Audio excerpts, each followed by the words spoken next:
నమస్కారము. మాఘపురాణము 14వ అధ్యాయము.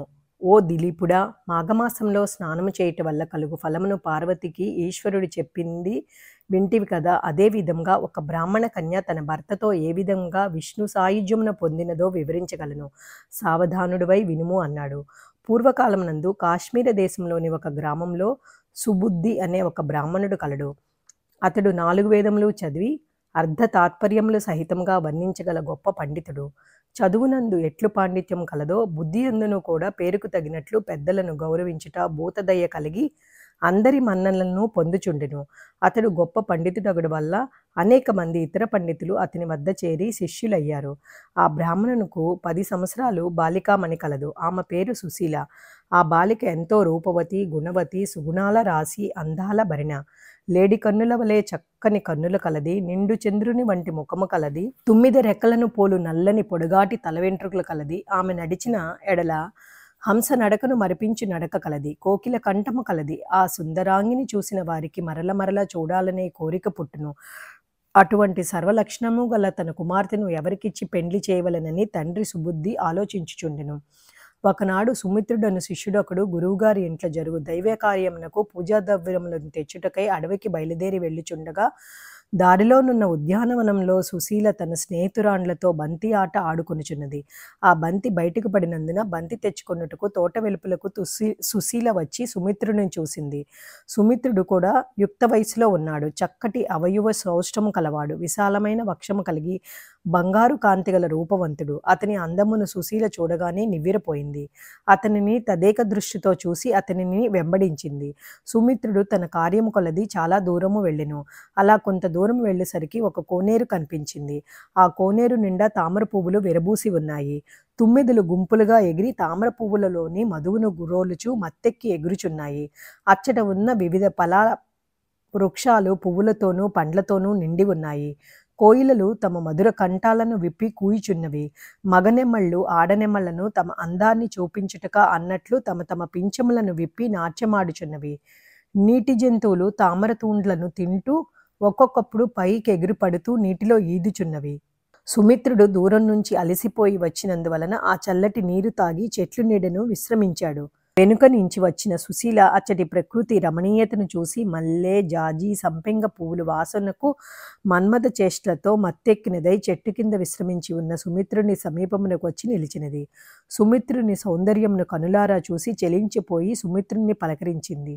ఓ అందగాడా, సుమిత్ర, నిన్ను చూసినది మొదలు నా మనసు నా స్వాధీనంలో లేదు. అందుకే నీ వెనక ఇంత దూరము వచ్చి తిని ఈ ఏకాంత ప్రదేశమున నన్ను కౌగలించుకొని నాతో కూడుము. నీ వయసు నా వయసు సరి సమానమే. ఇద్దరము చిలుకా గోరింకల వలె రతి మన్మధుల వలె లీనమైపోవుదము. ఆ చెట్టుపై ఉన్న గువ్వల జంటలను చూడు.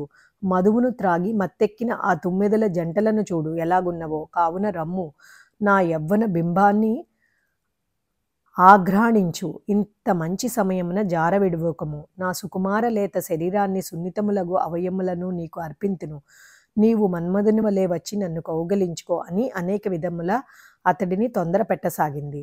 అంతా సుమిత్రుడు నిశ్చేష్టుడై నోట మాట రాక శిలా విగ్రహం వలె మారి కొంతసేపటి తర్వాత, ఓ బాలా, నీ మాటలు చూడ పిచ్చిదాని వలె ఉన్నావు. నీవు నా గురువు కుమార్తెవు. నేను నిన్ను అన్న వరుస అగుదును. నీవు నాకు చెల్లి వంటి దానివి. నీ మనసుని నీవు స్వాధీనము చేసుకునే స్థితిలో ఉన్నావు. నీవెంతటి అందవగత్తవైనను హద్దు మీరి ప్రవర్తించుట భారత నారికి తగదు. అదీగాక నీవు విద్యావతివి, పుణ్యవతివి కావున నీ ప్రయత్నమును మానుకొనుము. నీకు కష్టములు ఎదురు కాగలవు. వావి వరస లేక మన్మదాగ్నికి బలి అయి మన ఇద్దరము సంభోగించిన ఆ మహాపాతకము సూర్యచంద్రాదులు ఉన్నంత వరకు మనం ఎన్ని జన్మలు ఎత్తినా ఏ జన్మలెత్తినా మనల్ని వెంటాడుతూనే ఉంటుంది. ఆ నరక బాధల నుండి మనం ఎన్నిటికీ విముక్తి పొందజాలము. కావున నీ కోరిక అంగీకరింపజాలను. ఇప్పటికే చాలా ఆలస్యమైంది. ఇంటి నుండి బయలుదేరి నా వెంట వచ్చినట్లు గురువర్యులకు తెలిసినట్లయితే నిన్ను దండింతురు. కనుక నీ ప్రయత్నము మానుకొని ఫలములు, కుశలు, పుష్పములు మొదలగు పూజా ద్రవ్యములను తీసుకొని పోవుదము అని సుమిత్రుడు ఆమెను అనేక విధాలుగా బోధించాడు. అంతటా ఆ కన్య ఇలా అన్నది. బంగారము, రత్నము, విద్య, అమృతము తనంతట తానే వచ్చినప్పుడు నిరాకరించేవాడు మూర్ఖుడు గాని వివేకవంతుడు కాడు.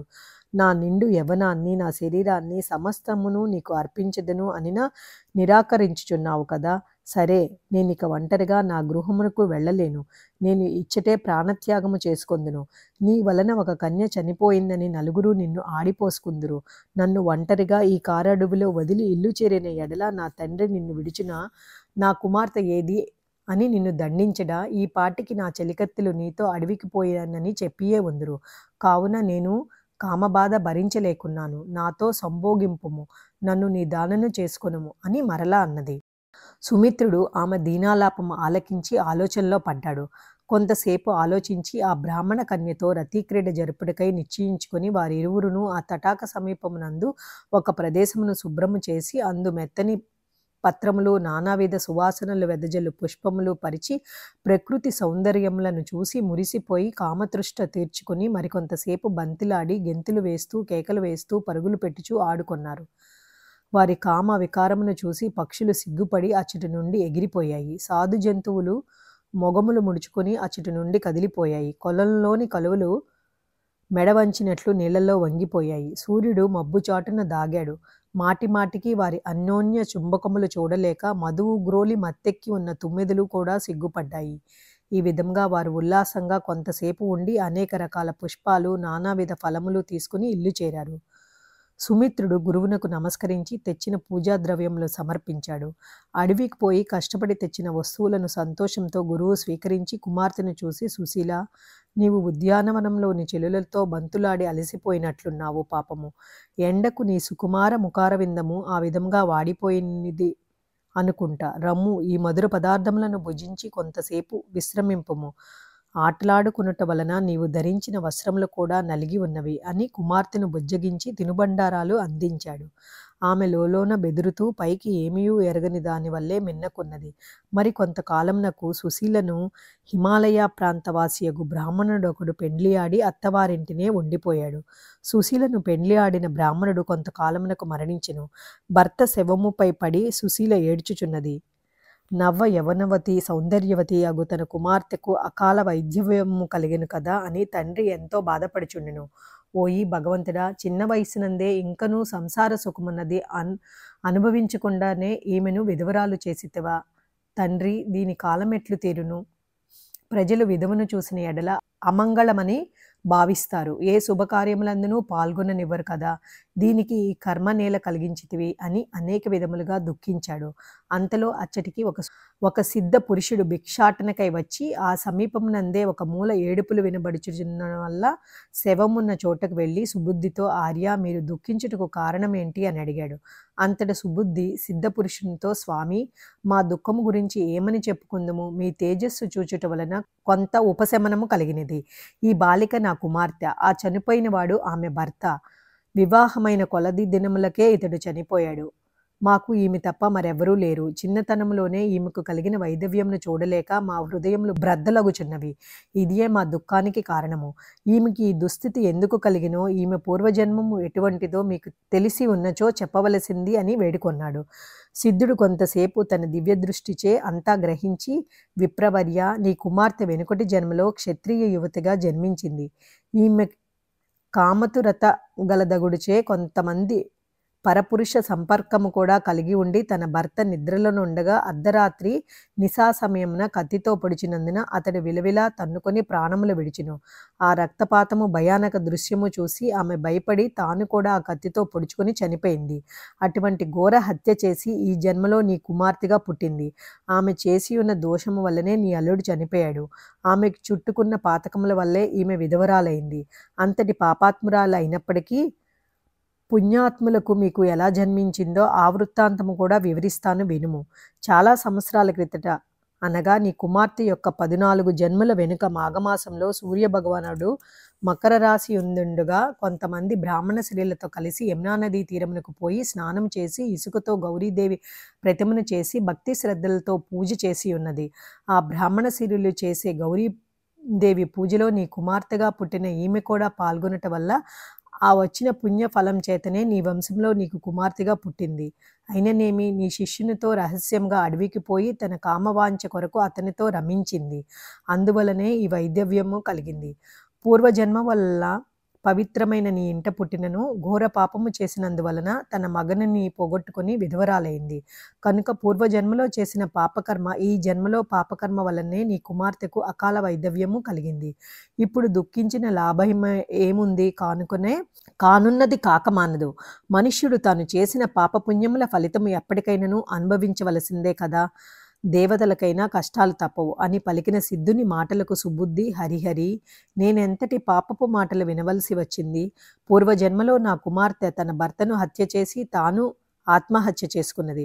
సరే, ఈ జన్మలో కూడా కన్యగా ఉండి నాకు కుమారునితో సమానుడు, తనకు సోదరుడు లాంటి వాడిని గ్రహించక నా శిష్యునితో కూడా ఆహా, ఎంతటి ఘోరము అని మనసులో విచారించి ఆ సిద్ధుని చూసి, స్వామి, మీ పలుకులు ఆలకించింది మొదలు ఒకవైపు పుత్రికపై కోపము, మరొక వైపు ప్రేమ కలుగుచున్నవి. కావున కుమార్తె పాపముల నుండి ఎట్లు విముక్తురాలు కాగలదో, తిరిగి నా అల్లుడు ఎట్లు మరలా జీవించునో మీరు తెలియచేయవలసిందిగా కోరుతున్నాను అని అడిగాడు. ఓ సుబుద్ధి, నీ కుమార్తె గురించి నీవడగకపోయినా నివారణను వివరించవలెనని నేను ఇలా వచ్చాను. ఈ మాఘమాసంలో నీ కుమార్తె చేత నదిలో కానీ చెరువులో కానీ సూర్యోదయం కాగానే స్నానం చేయించి అచ్చటనే ఇసుకతో గౌరీదేవిని చేసి ముత్తైదువులతో కలిసి ధూపదీప నైవేద్యములిచ్చి పూజలన్నీ చేయించుము. ఈ విధంగా నీ కుమార్తె చేత చేయించిన ఎడల ఆమెకున్న పంచమహా పాపాలన్నీ తొలగిపోయి ఆమె భర్త కూడా బ్రతుకును. మాఘం శుద్ధ విధియనాడు ముత్తైదువులకు పాదములకు పసుపు రాసి నుదుట బొట్టు పెట్టి పూజ చేయవలెను. 2 కొత్త చేటలు తెచ్చి అందుక చేటలో రవికెల గుడ్డ, పసుపు, చీర, కుంకుమ, పండ్లు, తమలపాకులు, వక్కలు దక్షిణ పెట్టి దానిపై 2వ చేట మూత వేసి ఆ ముత్తైదువుకి సంతుష్టిగా భోజనం పెట్టి సంతోషపెట్టవలెను. ఈ విధముగా చేసిన ఎడల పరపురుష సాంగత్యము వలన కలిగిన దోషము నివారణ అగును. కొంతమంది పురుషులు ఉదయమునే నదికి పోయి స్నానము చేయవలెనన్న అయిష్టిత చూపుదురు. కావున అట్టివారి భార్యలైన వారిని ప్రోత్సాహపరిచి వారు కూడా నిష్ఠతో మాఘమాస స్నానములు చేయవలెనని, వంశాభివృద్ధికి కానీ కుటుంబ గౌరవానికి కానీ స్త్రీయ ప్రధాన కారకురాలు కనుక ఈ మాఘమాస స్నానము తప్పక స్త్రీ ఆచరించవలెను. ఈ మాఘమాసమంతయు పురాణములు చదివి హరికథలు కానీ హరినామ సంకీర్తనములు ఆలకించుచు దాన ధర్మములు చేసిన ఎడల దానికన్నా ఫలితము మరొక ఏ వ్రతమునకు కలగదు. ముని సత్తములు మాఘమాస స్నానములు చేసి తపస్సు చేసుకొనచో వారు సిద్ధులగుదురు. మతిలేని వారగుచే మాఘమాస స్నానములు విడువక చేయించిన ఎడల వారి పిచ్చి కూడా కుదురును. కుష్టు వ్యాధితో బాధపడుచున్న వారు కూడా మాఘస్నానములు చేసిన వారికి రోగము నయమగుటే కాక మంచి పుణ్యాత్ములగుదురు. స్త్రీ కానీ పురుషుడు కానీ మాఘమాస స్నానములు డాంబికముతో నలుగురు చూసి పొగుడుచున్నట్లుగా కాక చిత్తశుద్ధితో స్నానములు చేసి విష్ణు దర్శనము, సూర్య నమస్కారాలు, పురాణాలు చదువుట, హరినామ సంకీర్తనము చేయుట మొదలగునవిని నిరాడంబరముగా చేయవలెనని, మాఘమాస స్నానములు చేయుచున్నానని తన్ను తాను పొగుడుకోకూడదు. ఆ విధంగా చేసిన చిత్తశుద్ధి లేని శివపూజ లేల్లరా అను రీతిగా ప్రయోజనము కలగదు అని సుబుద్ధికి భిక్షాటనకై వచ్చిన సిద్ధుడు ఉపదేశించాడు. ఓం శంకరి. ఆ విధంగా సిద్ధుని ఉపదేశములు పొందిన సుబుద్ధి తన కుమార్తె చేత మాఘస్నానములు చేయించి దాన పుణ్యములు చేయించగా చనిపోయిన అల్లుడు తిరిగి నిద్ర నుండి లేచి బానివలే లేచి జరిగిన వృత్తాంతమును విని తాను కూడా తన భార్యతో పుణ్యకార్యములు చేసి పాపము లేనివాడి అయ్యాడు. ఓం తస్సత్.